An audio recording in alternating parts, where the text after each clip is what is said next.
The Foundation of Islamic Center of Thailand Islamic Center လို့လူသိများကြော်ကြားတယ်ဒီနေရာလေးဟာဘန်ကောက်မြို့ရဲ့အကြီးဆုံးဗလီတွေကတလုံးဖြစ်တယ်ခေဟောင်းနဲ့ခေတ်သစ်ဘိတုကာလက်ရာတွေရဲ့အမခန်းရောစက်မှုတစ်ခုလည်းဖြစ်ပါတယ်1950ပြည့်လွန်နှစ်တွေကစတင်တည်ဆောက်ခဲ့တဲ့ဒီဗလီကြီးမှာ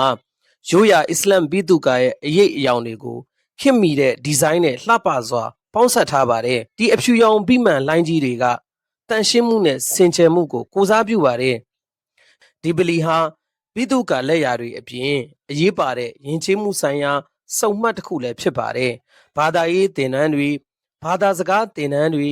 လူမှုရေးအကျိုးပြုလုပ်ငန်းတွေကိုပုံမှန်လှုပ်ဆောင်နေပါတယ်ထိုင်းနိုင်ငံမှာဘာသာပေါင်းစုံပြည်လည်စွာအတူရှင်တွဲနေထိုင်နိုင်တဲ့ကိုပြသတဲ့သင်္ကေတတစ်ခုလည်းဖြစ်ပါတယ်ဒီနေ့ခေတ်မှာတော့ဒီဗလီကြီးဟာဝိပုကိုးကွယ်ရာနေရာတစ်ခုတည်းသာမကပါဘူးထိုင်းနိုင်ငံရဲ့မွတ်စလင်အတိုင်းဝိုင်းအထွတ်ပညာရေးလူမှုရေးနဲ့ယဉ်ကျေးမှုဗဟိုချက်တစ်ခုအဖြစ်ရပ်တည်နေပါတယ်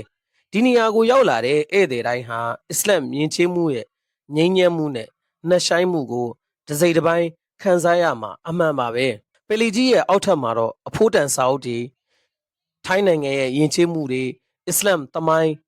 အစ္စလာမ်ဘာသာရေးစာအုပ်စာပေတွေနဲ့ပြည့်နှက်နေတဲ့စာကြည့်တိုက်ကြီးတစ်ခုကိုလည်းဖွင့်လှစ်ပေးထားပါတယ်မင်းသူမဆိုဒီစာအုပ်အကြည့်တိုက်ထဲမှာလာပြီးတော့အနားယူလို့ရတဲ့စာအုပ်တွေဖတ်ရှုလေ့လာလို့ရပါတယ်ပလီရဲ့အနောက်မှာတော့ Darul Aitam the Orphanage Center ဖွင့်လှစ်ထားတဲ့အဲ့ဒီစင်တာမှာယတီမ်ကလေးတွေရဲ့ပညာရေးနဲ့သူတို့ကိုကြည့်ရှုစောင့်ရှောက်ပေးလျက်ရှိပါတယ်။တမိုင်းကြောင့်ဘိတုကာလက်ရာတွေနဲ့